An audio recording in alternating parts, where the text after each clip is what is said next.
Hello everyone, welcome to this practice PPT. आज हम centralization and decentralization से related कुछ प्रैक्टिस क्वेश्चंस डिस्कस करेंगे।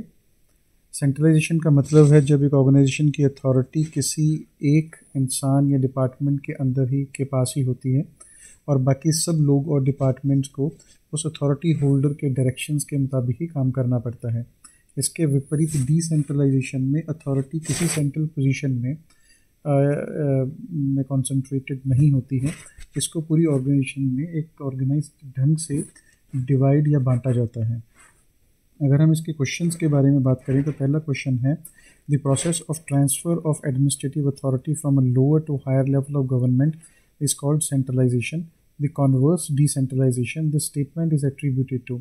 ये एक स्टेटमेंट दी गई है और आपके पास 4 ऑप्शंस हैं। आपने ये बताना है कि इन चारों ऑप्शंस में से किस स्कॉलर ने ये स्टेटमेंट कही थी।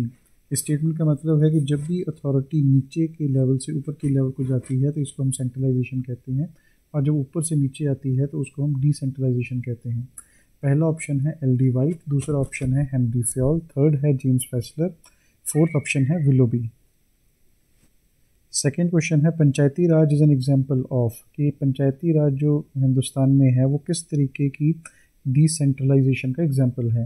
पहला आपके पास 4 ऑप्शंस हैं। पहला ऑप्शन है एडमिनिस्ट्रेटिव डिसेंट्रलाइजेशन, प्रशासनिक डिसेंट्रलाइजेशन जिसको बोलते हैं। सेकंड है पॉलिटिकल डिसेंट्रलाइजेशन जिसको राजनीतिक डिसेंट्रलाइजेशन बोलते हैं। थर्ड है जोग्राफिकल डिसेंट्रलाइजेशन, भौगोलिक डिसेंट्रलाइजेशन। और फंक्शनल डिसेंट्रलाइजेशन जो काम के आधार पे डिसेंट्रलाइजेशन होती है, वो इसका मतलब है। आपने इन चारों में से जो करेक्ट आंसर है उसको सिलेक्ट करना है। थर्ड है सिलेक्ट द रॉन्ग स्टेटमेंट। आपके पास 4 स्टेटमेंट्स दी गई हैं, इसके अंदर से एक स्टेटमेंट रॉन्ग है जो आपने सिलेक्ट करनी है। पहली स्टेटमेंट है decentralization increases morale of the employees, कि डिसेंट्रलाइजेशन से एम्प्लॉयज़ का मनोबल बढ़ता है। सेकंड स्टेटमेंट है decentralization leads to coordination in the organization, decentralization से एक संस्था के अंदर कोऑर्डिनेशन बनती है, मतलब कि तालमेल बनता है। थर्ड स्टेटमेंट है centralization promotes coordination in the organization, कि सेंट्रलाइजेशन से एक संस्था के अंदर कोऑर्डिनेशन बिल्डअप होता है। फोर्थ है decentralization is more democratic than centralization, जो डिसेंट्रलाइजेशन है वो सेंट्रलाइजेशन से ज़्यादा डेमोक्रेटिक है।